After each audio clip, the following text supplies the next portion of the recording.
여러분 그 마트, 대형 마트나 뭐 이런 데서 경품 행사하는 거 응모해 보신 적 있으시죠? 없으세요? 아, 없으세요? 예. 거기 이제 경품 응모를 해보면 이제 뭐 이름, 뭐 그다음에 주민번호 앞자리, 뭐 생년월일 뭐 이런 거 적습니다. 그죠? 뭐 그다음 전화번호 이렇게 적습니다. 그죠? 근데 요즘에는 이제 개인정보에 대한 의식들이 많이 높아져서 사람들이 함부로 이제 그런 정보를 잘 적으려 하지 않죠. 그래서 경품 용지에 설명해 보면 이제 요즘에는 거의 그렇게 적혀 있습니다. 이제 이 개인 정보는 경품 확인용으로만 사용하고 파기합니다. 이렇게 적혀 있습니다. 그래서 저도 만약에 뭘 적어야 될 일이 있으면 그런 문구들을 확인을 합니다. 그래서 이게 또 다른데 어디 사용되지는 않을까 확인을 하는 거죠. 또 간혹 이제 그런 경우도 있어요. 요거는 어떤 무슨 생명보험회사와 제휴해서 하는 거라서 뭐 그쪽에 정보를 제공할 수 있습니다. 뭐 이런 게 적혀 있으면 이제 응모하지 않거나 뭐 적지 않거나 이러기도 합니다. 근데 수년 전에 한 5, 6년 전이에요. 홈플러스에서 여러 번 걸쳐서 이제 경품 행사를 하면서 2,400만여 명의 고객 정보를 수집을 했었어요. 그러니까 뭐 중복 정보도 있겠죠. 2,400여 명의 고객 정보를 수집을 한 다음에 이거를 보험회사에 팔아가지고 230억 이상의 수익을 얻은 일이 있었습니다. 그래서 재판을 했어요. 고소가 돼서 재판을 했습니다. 그 재판에서 이제 홈플러스의 주장이 뭐였냐면 우리는 고객들에게 그 내용을 고지를 했다라는 거예요. 근데 대법원 이제 1심, 2심에는 그게 받아들여졌어요. 그래서 이제 홈플러스가 이겼는데 대법원에서는 그 고지 내용이 너무 작게 막 정말로 뭐 엄청 작게 적혀 있었나 봐요. 그래서 이게 고객을 기망했다, 속였다, 적었다고 하지만 사실은 뭐 보지도 못하도록 적어놨기 때문에 고객을 기망했다라고 판단을 해서 유죄를 판결한 적이 있었습니다. 이 서비스나 물건을 제공할 때 또 판매할 때 법적으로 제재하지 않으면 이제 그걸 법적으로 제재하지 않으면 불리한 정보는 속이고 유리한 정보만 과대하게 포장해서 그렇게 이렇게 판매하는 경우들이 있습니다. 예를 들어서 뭐 중고차 판매하면서 사고 사실을 숨긴다거나 아파트를 분양을 하면서 확실하지 않은 뭐 도로가 난다, 뭐 학교가 들어온다 이런 것들을 과대 포장해서 얘기를 한다거나 뭐 이런 일들이 있습니다. 뭐 보험도 마찬가지고요. 이제 위리스크는 얘기하지 않고 이득만을 얘기하는 경우들이 있어요. 만약에 교회가 성경을 가르치고 말씀을 전하면서 복음을 전하면서 예수를 믿을 때 얻을 수 있는 복만을 강조하고 예수를 믿을 때 생기는 예수를 믿을 때 오는 고난에 대해서 이야기하지 않는다면 그것은 앞서 말했던 그런 예들처럼 사람을 속이는 일일 것 같다라는 생각을 해봅니다. 왜냐하면 성경은 절대 복만을 얘기하고 있지 않기 때문입니다. 물론 예수를 믿을 때 우리가 고난을 당한다 하더라도 그 고난보다 훨씬 더 비교할 수 없을 만큼의 영광과 복을 누릴 것입니다. 그렇기 때문에 이 고난을 당한다 해도 걱정할 필요가 없죠. 그러나 그렇다고 해도 고난이 없는 것처럼 이야기한다거나 고난에 대해서 뭐 의도적으로 침묵한다거나 하는 것은 성경의 가르침이 아닙니다. 고난 후에 또 고난 중에 놀라운 영광과 또 복이 있지만 어쨌거나 고난을 숨기지 않는 것이 성경의 가르침입니다. 고난 없는 신앙은 없습니다. 고난 없는 신앙은 불가능합니다. 왜냐하면 우리의 신앙의 대상, 우리가 믿는 예수님, 예수님께서 고난의 길을 걸어가셨기 때문입니다. 우리가 예수님을 믿고 예수님과 함께 한다라고 하면서 그래서 그리스도인이라고 하면서 그 예수님과 달리 우리의 삶에 고난이 없다라면 예수님으로 인한 고난이 없다라면 그것은 말이 되지 않는 얘기입니다. 오늘 성경은 베드로가 쓴 편지인데요. 이 편지의 수신자들은 박해를 받고 있던 그리스도인들이었습니다. 예수를 믿는다는 이유로 유대인들과 또 로마 제국으로부터 고난을 당하고 있었습니다. 이 성경학자들은 이 편지가 쓰여진 시기를 언제로 추측을 하냐면 네로 황제 시대, 네로 황제 시기라고 얘기를 합니다. 이 네로는 우리 뭐 이렇게 폭군 이렇게 잘 알잖아요, 그죠?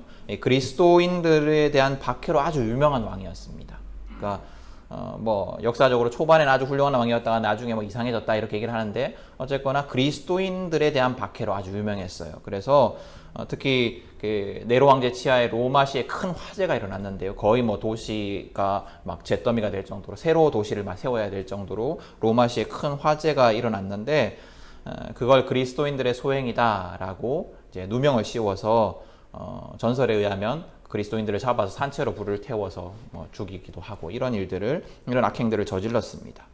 그래서 이처럼 베드로의 편지의 수신자, 오늘 이 베드로전서를 읽고 1차 수신자, 맨 처음에 이 편지를 읽던 그 수신자들은 계속되는 박해의 위협 속에 있었습니다. 단지 예수를 믿는다는 이유 때문에 박해의 위협 속에 있었습니다.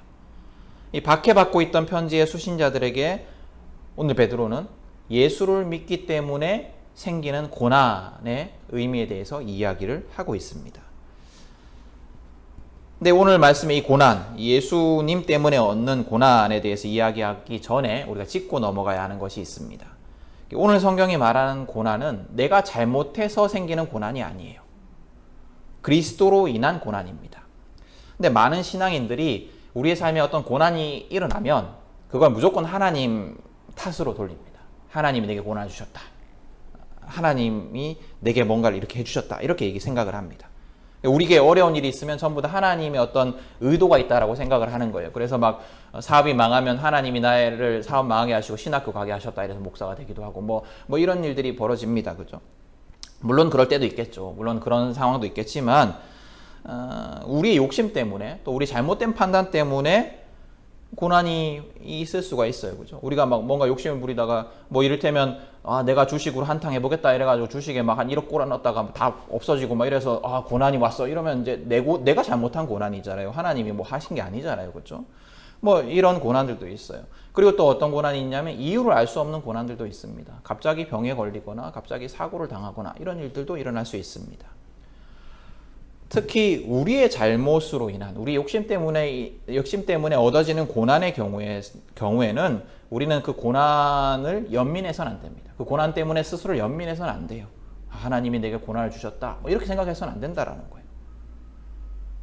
그런 내 욕심 때문에 고난을 겪을 때는 우리 회개해야 돼요. 그냥 회개해야 돼요. 내 삶을 돌이켜야 합니다. 또 이유를 알지 못하는 고난을 경험할 때도 있습니다. 갑자기 알 수 없는 병에 걸리기도 하고 또 사고를 당하기도 합니다. 또 억울한 일을 겪기도 합니다. 도무지 이유를 알 수 없는, 그래서 누구에게 화를 내야 될지 알 수 없는 그런 고난들이 닥치기도 합니다. 그럴 때도 우리는 하나님 탓을 하기도 해요. 하나님이 왜 이런 일들을 내게 허락하셨는가. 근데 그럴 때 참 혼란스럽죠. 왜 이런 일들이 벌어졌는지, 하나님이 왜 내게 이런 일이 벌어지지 않도록 막지 않으셨는지 여러 가지 질문들이 듭니다. 근데 그럴 때 우리가 기억해야 하는 한 가지는 죄의 원인이 무엇이냐 이것이 아니고 지금도 나와 함께 하고 계시는 하나님, 이 하나님을 기억해야 합니다. 이유를 알 수 없는 이 고난 속에서 나 홀로 벌어져 있지 않다라는 거예요. 이유를 알 수 없는 이 고난 속에서 나 혼자 이것을 모두 감내하고 있는 것이 아니라 나 혼자 이것을 모두 나 홀로 고통을 겪고 있는 것이 아니라 하나님이 함께하고 계신다. 또 그 하나님이 나를 이 고통 속에서 건져 주실 것이다. 이런 믿음이 우리에게 있어야 합니다. 이런 믿음이 우리를 위로하고 또 우리를 구원할 수 있습니다. 오늘 성경의 고난은 이런 고난들이 아니라 예수를 따르는 삶을 살기 때문에 생기는 고난입니다.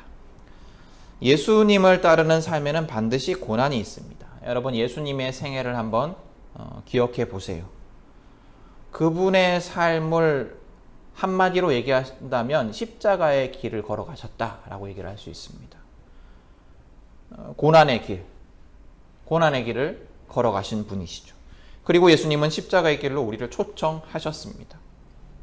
예수님께서는 누구든지 나를 따라오려거든 자기를 부인하고 자기 십자가를 지고 나를 따라오너라 라고 말씀하셨습니다. 우리가 예수를 믿는다는 것은 예수님의 길을 따라가는 것이고 또 예수님의 길을 예수님과 함께 걸어가는 것입니다. 예수님의 길은 고난의 길이셨고 고난의 길로 우리를 부르십니다. 그러므로 우리의 삶에 그리스도로 인한 고난이 없다라면 우리는 예수님의 길을 걸어가고 있는 것이 아닐 수 있습니다. 우리는 바른 신앙의 길을 가고 있지 않다라고 생각을 해야 합니다. 반면에 우리의 삶에 그리스도로 인한 고난이 있다라면 그것은 우리가 예수님과 함께 있다라는 증거입니다. 예수님의 가르침대로 살아가려고 하기 때문에 또 성경의 가르침대로 살아가기 때문에 오는 고난은 우리가 예수님과 동행하고 있다라는 증거입니다. 예수님의 길 위에 있다라는 증거입니다. 여러분, 우리의 삶에 그리스도로 인한 고난이 있습니까? 예수님의 가르침대로 살기 때문에 조롱받고 이상하게 여겨지고 손해보는 일들이 있습니까? 그렇다면 우리는 예수님과 함께하는 길을 걸어가고 있는 것입니다. 우리가 만약 예수를 믿는 자들이라면 예수님을 따르는 삶을 살아가는 것이 당연하지 않겠습니까? 예수를 믿는다고 하면서 예수님과 상관없는 영광과 평화의 길을 걸어가고 있다라면 그것은 진정으로 예수님을 믿는 것이다 라고 말하기 힘들 것 같습니다. 여러분, 우리의 삶을 되짚어 보십시오. 그리고 예수님과 동행하는 삶을 살아갈 수 있기를 축복합니다. 근데 여러분, 이렇게 얘기를 해도 아무리 누가 뭐라고 해도 고난이 우리에게 좋은 건 아니에요. 그죠? 고난이 우리에게 좋은 건 아닙니다. 예수님을 따르는 삶이 만약에 고난만으로 이루어진 삶이라면 우리가 예수님을 믿는 것이 어떤 의미일까요? 예수님을 따르는 삶이 정말로 막 피 철철 흐르고 막 이런 삶이라고 하면 예수님을 안 믿는 게 낫지 않을까요? 예수님을 안 믿고 평안하게 사는 게 낫지 않겠습니까? 그러나 다행히도 성경은 고난만 있는 것이 아니라 영광이 있다라고 말씀을 합니다.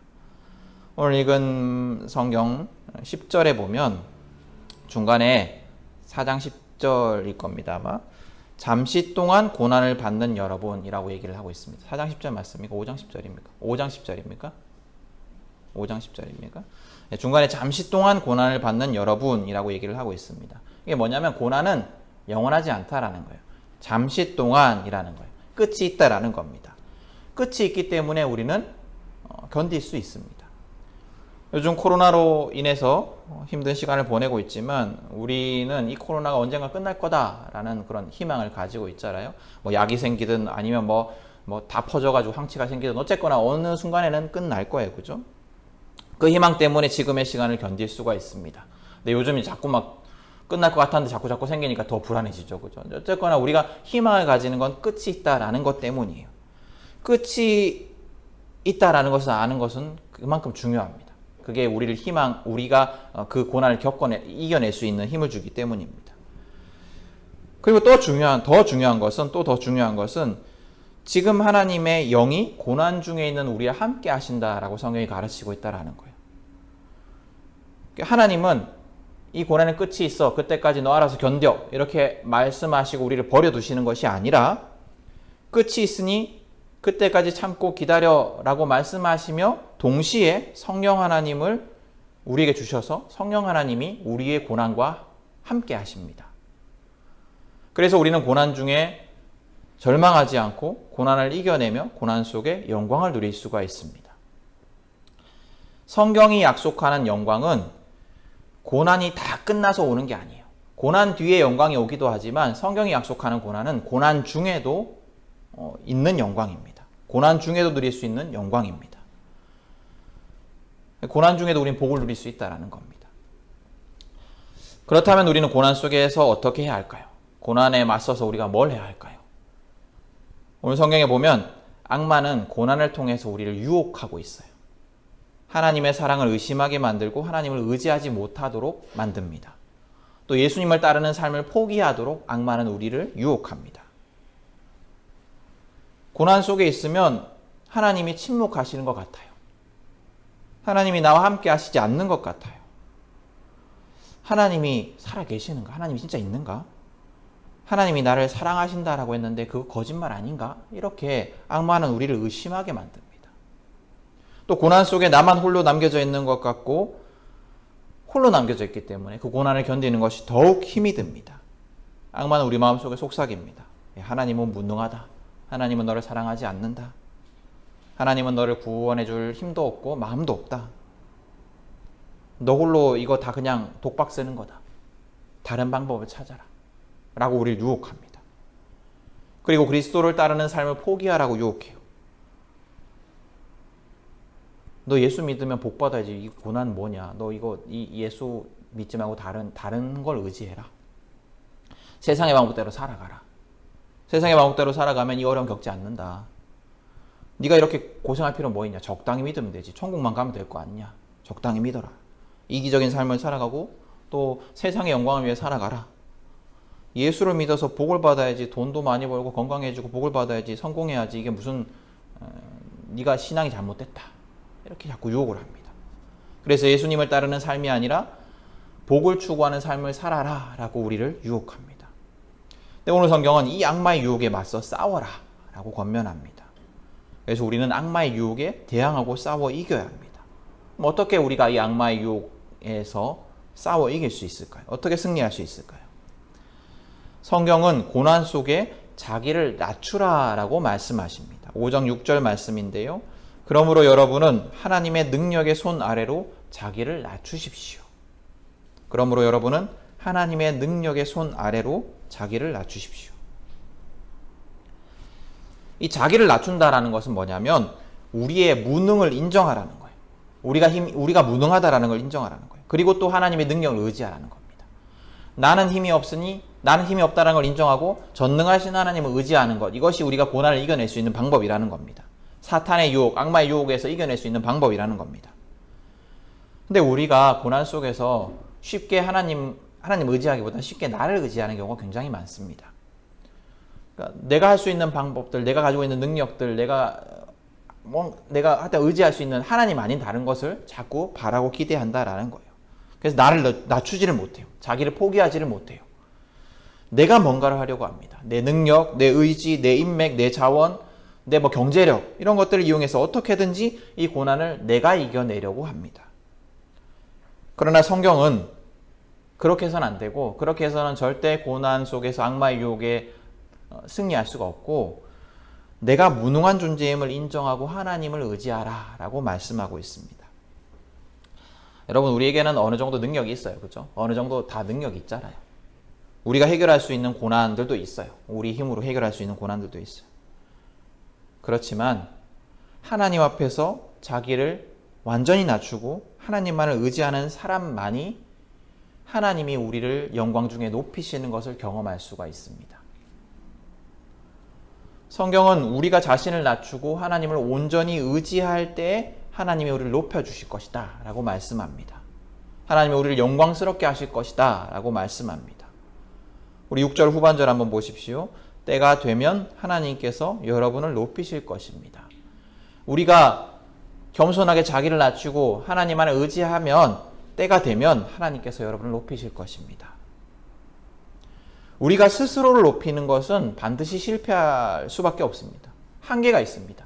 우리가 스스로를 높여서 스스로의 능력으로 고난을 해결해서 영광을 찾으려고 하면 어느 정도는 얻을지 모르겠으나 그건 분명히 한계가 있고 실패할 수밖에 없습니다. 그러나 하나님이 높여주실 때 우리는 완전한 구원과 영광을 누릴 수가 있습니다. 여러분 우리는 이처럼 그리스도와 함께하기에 얻는 고난 중에 나의 무능함을 고백하고 하나님만을 의지해야 합니다. 그리고 또 우리가 고난 중에 기억해야 할 것이 있습니다. 뭐냐면 이 고난이 나만 겪는 고난이 아니다라는 거예요. 수많은 그리스도인들이, 수많은 형제자매들이, 믿음의 형제자매들이 이 고난을 함께하고 있습니다. 예수를 따르는 수많은 형제자매들이 이 고난을 함께하고 있습니다. 우리가 그리스도의 고난에 참여할 때, 동참할 때 우리는 그리스도와 함께 있는 것이며 동시에 수많은 믿음의 형제자매들과 함께 있는 것입니다. 우리 9절 말씀 한번 보십시오. 9절 하반절에 여러분들도 아는 대로 세상에 있는 여러분의 형제자매들도 다 같은 고난을 겪고 있습니다. 우리는 혼자가 아닙니다. 그래서 우리가 이 공동체 안에 있어야 하는 이유도 이것 때문이에요. 우리가 개인적으로 내가 하나님 믿고 살아가면 되지라고 생각할 수 있지만 우리가 공동체 안에 꼭 거해야 되는 이유가 이런 것들 때문입니다. 우리는 하나님을 대적하는 세상의 가치관 속에서 살아갑니다. 세상 속에 살아갑니다. 그 세상 속에서 예수님을 따르는 삶을 살아갈 때 우리는 고난을 당할 수밖에 없습니다. 하나님을 대적하는 가치관으로 쌓여 있는 그런 세상은 그리스도의 삶을 따르는 우리를 싫어해요. 오늘 성경에 말하는 것처럼 세상의 주관자인, 세상의 주인인, 하나님을 대적하는 세상의 주인인 악마는 먹이를 노리며 돌아다니는 굶주린 맹수처럼 바른 그리스도인들을, 참된 그리스도인들을 넘어뜨리려고 혈안이 되어 있습니다. 그래서 우리가 바로 살아간다면 우리는 고난을 당할 수밖에 없어요. 우리가 실패하는 것 같고 어려움을 겪고 조롱을 당하고 미움을 당하게 되어 있습니다. 우리는 바보 취급을 당하고 손해보게 됩니다. 그럴 때 홀로 있지 않고 우리가 공동체 안에 있다면 공동체를 통해 또 다른 성도의 삶을 통해 공동체 안에 다른 성도의 삶을 통해 다른 그리스도인들의 삶을 통해 힘을 얻을 수가 있습니다. 나만 이렇게 살아가는 것이 아니구나. 저렇게 바보같이 조롱당하며 예수를 따르는 삶을 살아가는 이들이 여기 있구나 라는 것을 보게 되고 나도 그 싸움에서 승리할 용기를 얻게 됩니다. 저도 그래요. 이제 페이스북에 교제하는 목사님들, 그러니까 아는 목사님들인데 페이스북을 통해서 계속해서 이제 교제하는 목사님들의 삶을 보면 어떤 교회 목사님은 이제 그 교회가 이렇게 큰 그 교회를 좀 규모가 있게 이제 월세를 내고 있었는데 그거를 더 줄여가지고 좀 불편하더라도 우리가 월세를 줄이고 더 좁은 공간으로 가서 그 돈을 가지고 더 필요한 곳에 쓰자 이렇게 해서 줄인 교회들도 있어요. 그런 거 보면 사실은 목사님 입장에서는 그렇게 한다고 이득될 게 하나도 없잖아요. 교회 입장에서도 그렇고. 왜냐면 다 불편해지니까. 좁은 데서 다 모여가지고 해야 되니까. 그럼에도 불구하고 하나님이 세우신 교회의 목적이 무엇인가, 또 하나님이 우리에게 주신 그 돈을 어떻게 써야 하는가, 이런 것들을 고민하고 나아가는 거죠. 근데 그런 걸 보면서 우리 교회도 저렇게 나아가야겠구나. 우리도 저런 삶을 살아야겠구나. 이렇게 이제 도전을 받게 된다라는 겁니다. 공동체 안에 우리가 그렇게 할 수 있다라는 거예요. 여러분, 그리스도를 따르는 삶에 오는 그 고난은 영원하지가 않습니다. 언젠가는 끝이 있습니다. 잠시 동안의 고난입니다. 그리고 그 고난 속에 우리는 홀로 있지 않아요. 하나님이 함께하고 계시고 또 함께하는 믿음의 형제 자매들이 있습니다. 우리는 고난에 맞서 싸워 승리할 수 있고 또 고난 중에 하나님의 영광, 그 놀라운 영광을 누릴 수가 있습니다. 그렇기 때문에 우리는 고난을 두려워할 필요가 없습니다. 함께하는 교회 성도 여러분, 그리스도로 인해 고난 받기를 기뻐하십시오. 소망하십시오. 고난이 우리가 잘 살고 있다는 증거임을 기억하십시오. 고난이 온다면 고난 속에 당황하지 말고 또 나의 능력을 의지하지 말고 하나님의 전능하심을 의지하십시오. 그리고 성령님이 고난 중에도 고난보다 더 큰 영광으로 우리를 지켜주심을 신뢰하십시오. 우리는 혼자가 아닙니다. 하나님이 함께 하시고 수많은 형제 자매들이 우리와 함께하고 있습니다. 우리의 고난은 잠시이고 영광은 영원합니다. 이 사실을 기억하는 성도들이 되기를 바랍니다. 또 함께하는 성도 여러분, 내가 옆에 형제 자매들에게 용기와 힘을 주는 삶을 살아갈 수 있기를 소망합니다. 우리 각자의 삶이 그리스도를 따르는 고난의 삶이기를 소망합니다. 그래서 내가 힘들 때 옆에 성도를 보고 힘을 얻고 또 옆에 성도들이 나의 별것 없지만 그리스도를 따르는 삶을 보고 힘을 얻기를 원해요. 서로 그렇게 힘을 얻기를 원합니다. 우리 교회가 그런 공동체가 되기를 원합니다. 그 공동체는 우리 각자가 만들어가는 겁니다. 우리 각자가 예수를 따르는 삶을 살아갈 때 우리 공동체가 그런 공동체가 될 수가 있는 겁니다. 우리 모두가 그런 공동체를 꿈꾸고 기도하고 또 살아가고 승리하는 자들이 될 수 있기를 축복합니다.